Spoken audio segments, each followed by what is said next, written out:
Okay, kiddies. That's right. We got some more spooky snacks. Rejoice! Alright, so BK Lounge wasn't the only one who was putting out some spooky snacks. We've got Jack in the Box here, and they had their Monster Munchie meal. Just to be on the safe side and make sure I'm giving this the pomp and circumstance it needs, I am properly elevated for this little review, meal, whatever you want to call it, if you know what I mean, and I think you do. So for Jack's Munchie meal, what you'd get is 2 monster tacos. I added jalapenos just because I like jalapenos. Ooh, mama. Too hot? Too spicy? Seasoned curlies, 4 nuggies, and a monster mozzarella stick. Now, when you order the meal, you get your choice of the monster mozzarella stick or the monster churro, which has this nice little labeling there. And just to really hammer home the gluttony, I also got the monster cookie shake, and the meal also comes with this neat little spooky cup. Sip if you dare. And the real fun part of this cup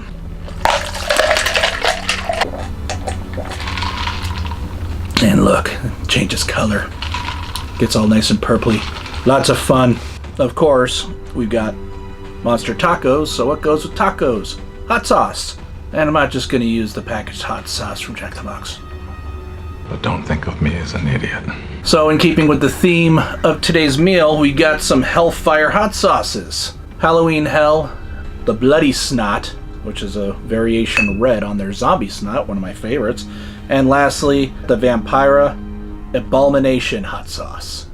So enough dillying around, let's dig in, let's get eating. Well, bye-bye belt. Try some fries.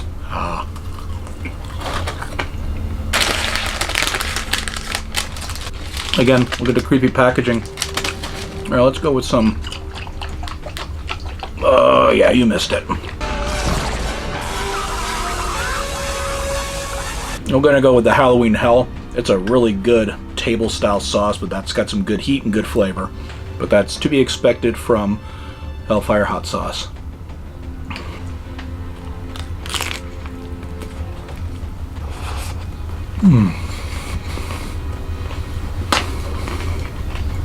I'm not sure what the Halloween Hell for this year tastes like, but I think they still have the 2024 and it's solid.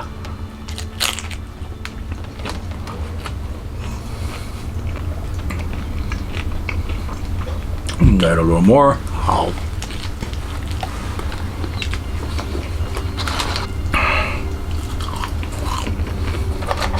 I'm disgusted and repulsed and I can't look away. The Halloween Hell pairs so well with the tacos. Let's try out the Vampira. This is a Verde. I didn't have to shake that all well because this one's been sitting for a hot second, whereas this one, that's why I don't have any zombie snot right now, because I eat it all.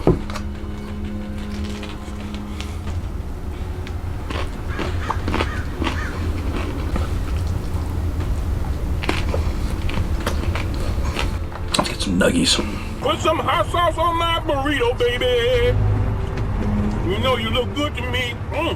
Well, let's try a little bit of bloody snot on there. This is more of like a garlic-based version of their zombie snot. Let's see how this pairs with the nuggies. Smoky, almost like a chipotle. That's pretty good with the nugs.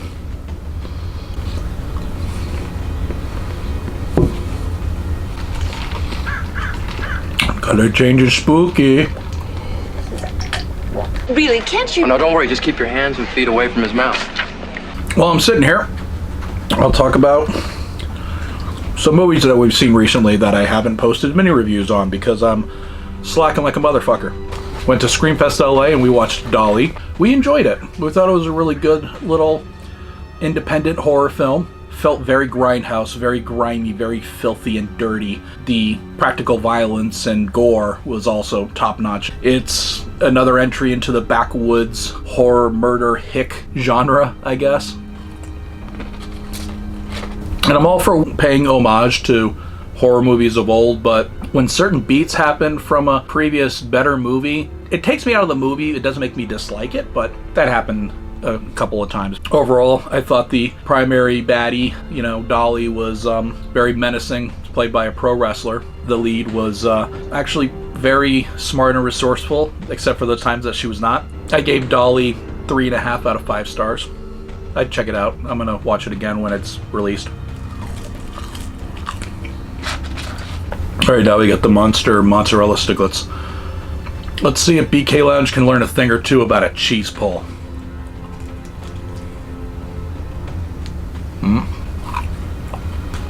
Still better than BK Lounge's a cheese pull, but let's see what Halloween Hell on this tastes like.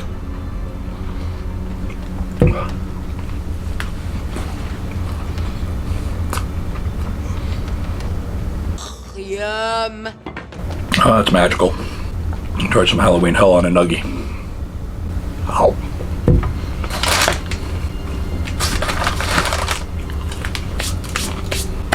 Then we went to AMC Thrills and Chills and watched a screening of Candyman, the original from 1992. It's fantastic on the big screen. Virginia Madsen and Tony Todd are just like fucking tour de forces in that movie. Tony Todd creating his iconic villain. I mean, Candyman's a classic. What more can you say about it? My wife, it's one of her favorites. She'd never seen it on the big screen until that evening, so 4.5 out of 5 stars, Candyman. And then Fathom Events brought back Trick or Treat for another round of screenings. I think this is probably like the 5th time we've seen it on the big screen. One of the times was at the Hollywood Forever Cemetery, and actually Michael Dougherty, the director, was in attendance, so that was fun.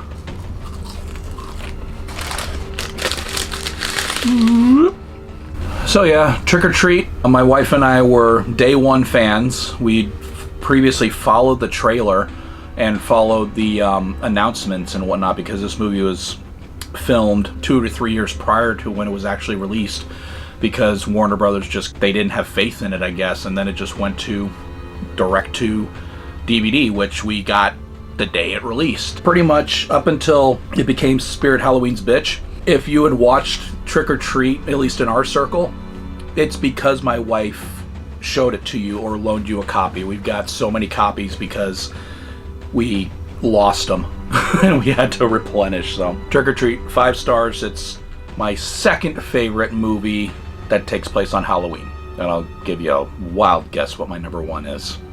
Gobble down this. It says more hot sauce to this. Monster mozzarella. Yeah. Oh. So good. Oh yeah, I'm gonna put more in you. And I'm gonna smother you in that, yeah.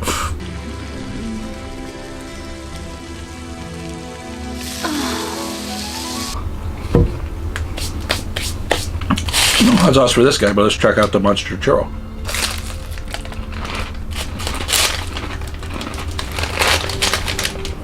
Very crunchy, which you could probably hear. Not as soft as I would prefer. I like my churro to get a nice crisp, but then spongy. Let's wash down some of that with this Monster Shake, which I think is just an Oreo shake. I drink your milkshake. Yeah.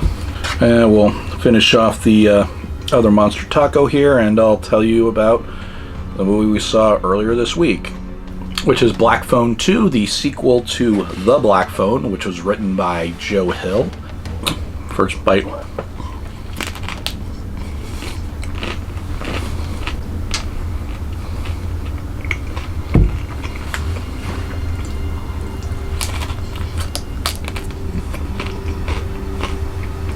So prior to going into Black Phone 2, my biggest question, just based on watching the first movie, is how the fuck are they going to make a sequel to this? And they showed me, and I really liked what I saw. In the first film, the lead character Finn is kidnapped by the Grabber, played by Ethan Hawke. His sister Gwen has premonitions in her dreams that help in trying to find him. The roles are reversed in Black Phone 2, where Gwen is more of the lead and Finn is more support. And her mouth is just as raunchy as it was in the first one, and bless her, I love it when she tells off the conservative Christian fucks where to stick it. They had it coming.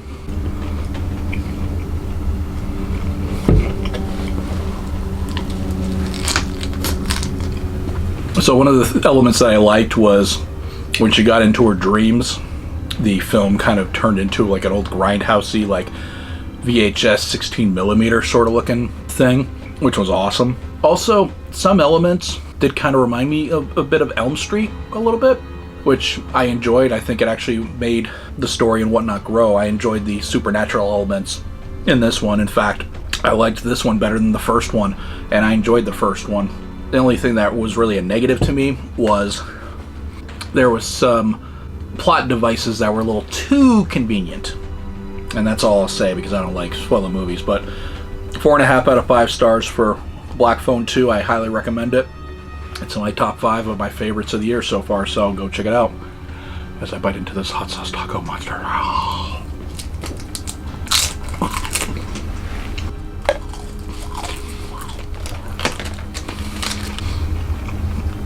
Finish off this nugget.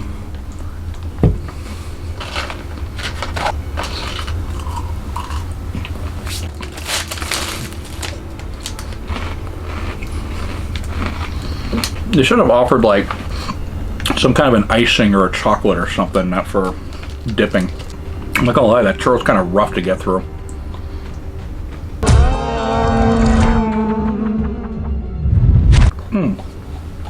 Jesus Christ. I heard that. You're all screaming at the screen right now. You've got a dipping sauce with you enough. Why couldn't you fucking figure it out? Well, as I said at the beginning of the episode, I had to get in the right mindset before I did the Monster Munchie meal.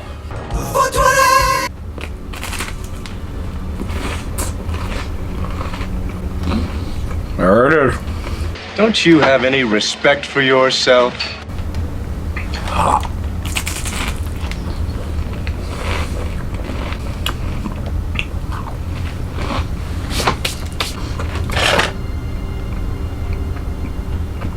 That was the Jack in the Box Monster Munchie meal.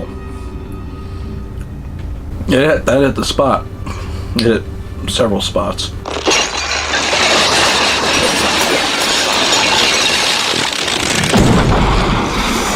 Alright, coming to an end on official spooky season, but I'm still going to bring all the fun horror-centric things as the months go on.